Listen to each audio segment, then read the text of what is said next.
Hi friends, வணக்கம். Welcome to yoga teaching. இந்த வீடியோவில் வந்து பார்த்தீங்கன்னா பிப்ரவரி 7 2026க்கான கரண்ட் அவர்ஸ் வீடியோ தான் பார்க்க போகிறோம். வாங்க வீடியோக்குள்ளே போகலாம். ஆல்ரெடி நம்ம சேனலை புதுசாக ஃபாலோ பண்ணுற மாதிரி இருந்தீங்கன்னா மறக்காமல் நம்ம யோகா டீச்சிங் சேனலை வந்து விசிட் பண்ணி பாருங்கள். கரண்ட் அவர்ஸ் வீடியோ ரெகுலராக காலையில் 8 மணிக்கு ஷார்ப்பாக உங்களுக்கு வீடியோ போட்டுட்ருக்கோம். இதற்கான கரண்ட் அவர்ஸ் பிடிஎஃப் வந்து நம்ம டெலிகிராம் சேனலில் கொடுத்துருக்கோம். டெலிகிராமுடைய லிங்க் இந்த வீடியோ கீழே டிஸ்கிரிப்ஷனில் இருக்குது, ஜாயின் பண்ணிக்கோங்க மறக்காமல். ஆக இன்றைக்கான கரண்ட் அஃபேர்ஸ் வீடியோ பார்க்கலாம். டாபிக் தமிழ்நாடு சார்ந்த டேட்டா பார்க்க போகிறோம். தமிழகத்துடைய முதல் கடல் ஆமை பாதுகாப்பு மையம் எங்கு அமைக்கப்பட உள்ளதுன்னா நம்ம கிண்டியில் தான் அமைக்க போகிறாங்க. சென்னையில் தான் அந்த கிண்டின்றதில் இருக்குது. ஏன்னா நிறைய கேட்கலாம், கிண்டினும் போது வேறு ஸ்டேட்டுன்னு யோசிச்சுட்டு இருக்கக்கூடாது. கிண்டின்றது சென்னையில் தான் இருக்குது. சரிங்களா? தமிழகத்துடைய முதல் கடல் ஆமை பாதுகாப்பு மையம் எங்கு அமைக்கப்பட உள்ளதுன்னா கிண்டி. தேர்வு நோக்கில் நம்ம என்ன தெரிஞ்சுக்கணும்னா, இதற்கான பட்ஜெட் வந்து பார்த்தீங்கன்னா ரூபாய் 14.50 கோடியில் கடல் ஆமை பாதுகாப்பு மையத்துடைய கட்டுமான பணிகளை முதல்வர் மு.க.ஸ்டாலின் அவர்கள் அடிக்கல் நாட்டி சரிங்களா, அடிக்கல் நாட்டி தொடங்கி வைத்தார். ஆண்டுதோறும் தமிழக கடற்கரை பகுதியில் ஆலிவ் ரிட்லி வகையுடைய கடல் ஆமைகள் வந்து ஆயிரக்கணக்கில் முட்டையிடுது. இந்த ஆயிரக்கணக்கில் முட்டையிடுறதுனால நிறையா வந்து அதை கரெக்டாக கவனமாக மேற்கொள்ளாமல் நிறையாவே அந்த முட்டைகள் இருக்குது பார்த்தீங்களா, அது முழுமையாக வந்து நமக்கு பாதுகாப்பாக வந்து சேர்றதில்ல. நிறைய டேமேஜஸ் ஆகி 1-2 உயிரினம் தான் ஃபாலோ ஆகுது. ஸோ அதை நம்ம பாதுகாப்பு பண்ணுறதுக்காக தமிழக அரசு சார்பாக நிறையா முயற்சிகளை மேற்கொண்டு வராங்க.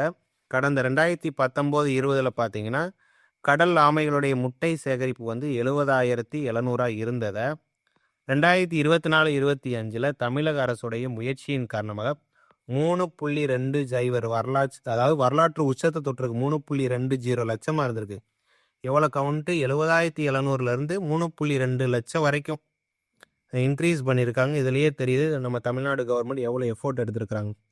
மேலும் உலக வங்கியுடன் சேர்ந்து தமிழ்நாடு நெய்தல் மீட்சி இயக்கம் திட்டத்தின் கீழ் சென்னையில் கிண்டி சரிங்களா 14.50 கோடியில் வந்து கடல் ஆமை பாதுகாப்பு மையம் அமைக்கப்பட உள்ளது.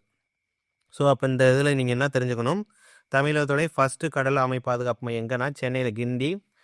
இதனுடைய பட்ஜெட் வந்து ரூபாய் 14.50 கோடின்னு தெரிஞ்சால் போதும். வேறு பெருசாக நீங்கள் ஃபாலோ பண்ண தேவையில்ல. பட் ஒரு டீட்டெயிலாக நியூஸை வந்து ஒரு டீட்டெயிலாக ஏன் பார்க்குறோம்னா, உங்களுக்கு ஸ்டேட்மெண்ட்டாக கேட்டால் கூட நீங்கள் ஈஸியாக ஆன்சர் பண்ணுற மாதிரி இருக்கிறதுக்காகத்தான் நம்ம ஸ்டேட்மெண்ட்டை நிறைய கொடுக்குறோம். சரிங்களா? செகண்ட் டேட்டா, தமிழக திரையுலகில் வந்து சிறந்து விளங்கக்கூடிய வாழ்நாள் சாதனையாளர் ஒருவருக்கு ஆண்டுதோறும் எந்த விருது வழங்கப்பட்டு வருகிறதுனா கலைஞர் நினைவு கலைத்துறை வித்தகர் விருது தான் கொடுக்குறாங்க. யார் 2024 யார் வாங்கியிருக்காங்கன்னா எம்.என். ராஜம் அவர்கள் தான். இவங்க வந்து உமன் சரிங்களா, ராஜம்னு மென்னு நினச்சிடக்கூடாது. 2024 எம்.என். ராஜம் அவர்கள் தான் கலைஞர் நினைவு கலைத்துறை வித்தகர் விருது வாங்கியிருக்காங்க. 2025 யாருன்னா எஸ்பி முத்துராமன், திரைப்பட இயக்குனர் எஸ்பி முத்துராமன் அவர்கள் தான் வாங்கியிருக்காங்க. இவங்க 2 பேருக்குமே தலா ரொக்க பரிசு வந்து ரூபாய் 10 லட்ச ரூபா வந்து சிஎம் சார் அவர்கள் வந்து கொடுத்துருக்காங்க. சரிங்களா? அடுத்து 3, குடியரசு தின விழா அணிவகுப்பில் பங்கேற்று முதல் பரிசு பெற்ற அலங்கார ஊர்தி எதுனா இந்து சமய அறநிலையத்துறை அலங்கார ஊர்தி. இந்து சமய அறநிலையத்துறை அலங்கார ஊர்தி. இங்கே பாருங்க, இந்த அலங்கார ஊர்தி தான் ஃபஸ்ட்டு ப்ரைஸ் வந்து அடிச்சிருக்கு. நடந்து முடிந்த 77வது குடியரசு தின விழா அணிவகுப்பில் இந்த இந்து சமய அறநிலைத்துறை சார்பாக வந்த இந்த வாகன ஊர்தி தான் ஃபஸ்ட்டு பிளேஸ் அடிச்சிருக்கு. அப்போ குடியரசு தினம் உங்களுக்கு தெரியும், 1950 ஜனவரி 26 தான் குடியரசு தினம். நடந்து முடிந்தது 2026 வந்து 77வது குடியரசு தினம். அப்போ தற்போதைய இந்தியாவுடைய குடியரசுத் தலைவர் திரௌபதி முர்மு அவர்கள் தெரியும். அவங்க எத்தனையாவது குடியரசுத் தலைவர்னா 15வது குடியரசுத் தலைவர். சரிங்களா? இதெல்லாம் டேட்டாஸ் நோட் பண்ணிக்கோங்க. இதெல்லாம் எக்ஸாம் பாயிண்ட் ஆஃப்ல கேட்கலாம். அடுத்து 4th கொஸ்டின், தமிழக முதல்வர் மு.க.ஸ்டாலின் அவர்கள் காரல் மார்க்ஸ் சிலையை எங்கே திறந்து வைக்கிறாங்கன்னா சென்னை எழும்பூர் வளாகத்தில் தான் திறந்து வச்சுருப்பாங்க. தேர்வு நோக்கில் நம்ம டீட்டெயிலாக பார்க்கலாம்.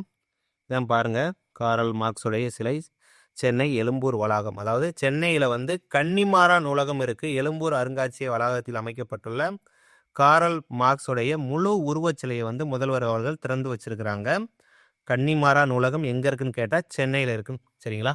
தமிழக வளர்ச்சி மற்றும் செய்தித்துறை சார்பில் ரூபாய் எத்தனை லட்சத்துலனா 85.80 லட்சத்துல முழு உருவச்சிலையா கார்ல் மார்க்ஸ் சிலையை வந்து நிறுவியிருக்காங்க. எங்கன்னா சென்னையில் எழும்பூர். சரிங்களா, நோட் பண்ணிக்கோங்க. அடுத்த 5 டாபிக் இந்தியா வைஸ் கொஷின். 5வது கொஷின், சமீபத்தில் அக்னி 3 நடுத்தர ரக பாலிஸ்டிக் ஏவுகணை சோதனை இந்தியா எங்கு வெற்றிகரமாக சோதனையை மேற்கொண்டாங்கன்னா ஒடிசா மாநிலத்தில் சண்டிப்பூர்னு சொல்லுவாங்க. சண்டிப்பூர் ஏவுகணை தளத்தில் தான் ஒருங்கிணைந்த ஒரு ஏவுகணை தளமாக இருக்குது. அங்கே தான் இந்தியா வந்து வெற்றிகரமாக அக்னி 3ன்ற ஒரு நடுத்தர ரக பாலிஸ்டிக் ஏவுகணையை சோதனை வெற்றிகரமாக பண்ணியிருக்காங்க. இதுக்கு ரிலேட்டடாக இப்போ அக்னி 3னா என்னென்னா, உள்நாட்டிலே அதாவது நம்ம இந்தியாவிலே தயாரிக்கப்பட்ட இந்த ஏவுகணை வந்து திட எரிபொருள் மூலம் 2 நிலையில் இயங்கக்கூடிய திறன் கொண்டது. பாருங்கள், இதுதான் ஏவுகணை. திட எரிபொருள் மூலமாக 2 நிலைகளை இயங்கக்கூடிய திறன் கொண்டது. சுமார் எத்தனை கிலோமீட்டர் வந்து பார்த்தீங்கன்னா 3000 கிலோமீட்டரில் இருக்கக்கூடிய இலக்கை தாக்கி அழிக்கக்கூடிய இந்த அக்னி 3 வந்து நடுத்தர ரக பாலிஸ்டிக் ஏவுகணை. மேலே என்னென்ன டேட்டா சொல்கிறாங்கன்னா 1500 கிலோ ஆயுதங்களை வந்து சுமந்து செல்லக்கூடிய திறன் உடையது. இந்த ஏவுகணையோடைய வெயிட் பார்த்தீங்கன்னா 48,300 கிலோ எடையுடைய இந்த ஏவுகணை 16.7 மீட்டர் நீளமும் 2 மீட்டர் விட்டமும் கொண்டது. இது கொஞ்சம் டீட்டெயில்ஸாக பார்க்குறோம், அதனால் இந்த டேட்டெல்லாம் கொடுத்துருக்கேன். மெயினாக ஒடிசா மாநிலம் சண்டிப்பூர் என்னென்னா அக்னி 3 ஏவுகணைன்னு தெரிஞ்சால் போதும். சரிங்களா, இதெல்லாம் கொஞ்சம் டீட்டெயிலாக தெரிஞ்சுக்கோங்க. கரண்ட் அவர்ஸ் ஒரு வரி வினாக்களாக படிக்காமல் கொஞ்சம் டெப்த்தாக படிச்சிங்கன்னா கொஞ்சம் நாலேஜ் வந்து கெயின் பண்ணலாம். சரிங்களா, கடந்த 3 ஆண்டுகளாக அக்னி 3 ஏவுகணை வந்து சோதனைகள் முப்படைகளுடைய சிறப்பு பிரிவு வந்து மேற்கொண்டு வருகிறது. இந்த அக்னி விரிவே நிறைய வெரைட்டி இருக்குது. அக்னி 1, அக்னி 2, அக்னி 3, ஏன் அக்னி 4, 5 வரைக்கும் இருக்குது. இப்போ அக்னி 1 பாலிஸ்டிக் ஏவுகணை 700 கிலோமீட்டர் வரைக்கும் ட்ராவல் பண்ணும். அக்னி 2னா 2000 கிலோமீட்டரு, அக்னி 3னா 3000, இதே அக்னி 4னா 4000, அக்னி 5னா 5000. இந்த மாதிரி ஒரு டிசைனில் தான் வடிவமைச்சிருப்பாங்க. ஓகேங்களா, இந்த டேட்டா வந்து ஒடிசா மாநிலம் சண்டிப்பூர் அக்னி 3ன்ற ஒரு சோதனையை வந்து இந்தியா வெற்றிகரமாக மேற்கொண்டாங்க. இதை மட்டும் தெரிஞ்சுக்கிட்டால் போதுமானது. அதே போல் எத்தனை கிலோமீட்டர் ட்ராவல் ஆகும், எவ்வளோ கிலோ ஆயுதங்களை சுமந்து செல்லும்னா அதெல்லாம் தெரிஞ்சால் போதும். ஓகேங்களா, 1500 கிலோ. அடுத்து 6வது, பரீட்சா பே சர்ச்சா. பரீட்சா பே சர்ச்சா என்ற நிகழ்ச்சி எதனுடன் தொடர்புடையதுன்னா, தேர்வு எழுதக்கூடிய மாணவர்களுடைய அச்சத்தை போக்கும் விதமாக மோடி அவர்கள் பிரதமர் மோடி அவர்கள் வந்து மாணவர்களுடன் கலந்துரையாடி அறிவுரைகளை வழங்குவாங்க. இந்த நிகழ்ச்சி வந்து பார்த்தீங்கன்னா 2018 வந்து ஸ்டார்ட் பண்ணியிருப்பாங்க. சரிங்களா, இந்த பரீட்சா பே சர்ச்சான்ற நிகழ்ச்சின்றது 2018 ஸ்டார்ட் பண்ணப்பட்டது.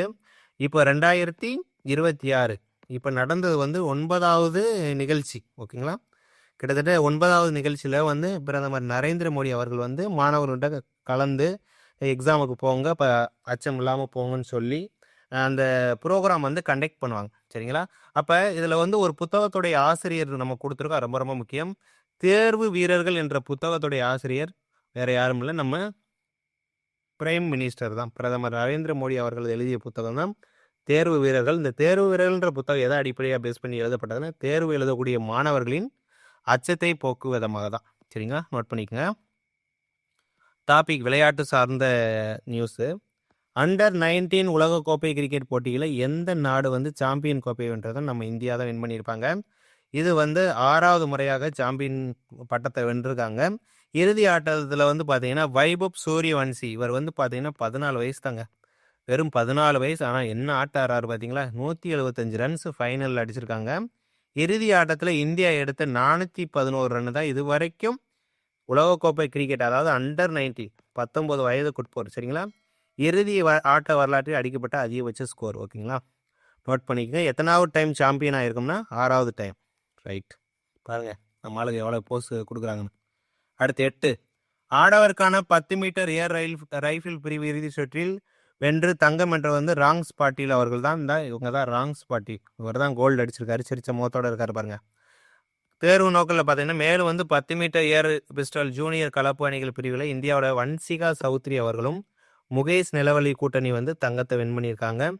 ஆசிய துப்பாக்கி சுடுதல் சாம்பியன்ஷிப் இதுவரை வந்து இந்தியா வந்து மொத்தம் 8 பதக்கங்களை வாங்கியிருக்காங்க. அது 5 கோல்டுன்றது குறிப்பிடத்தக்கது.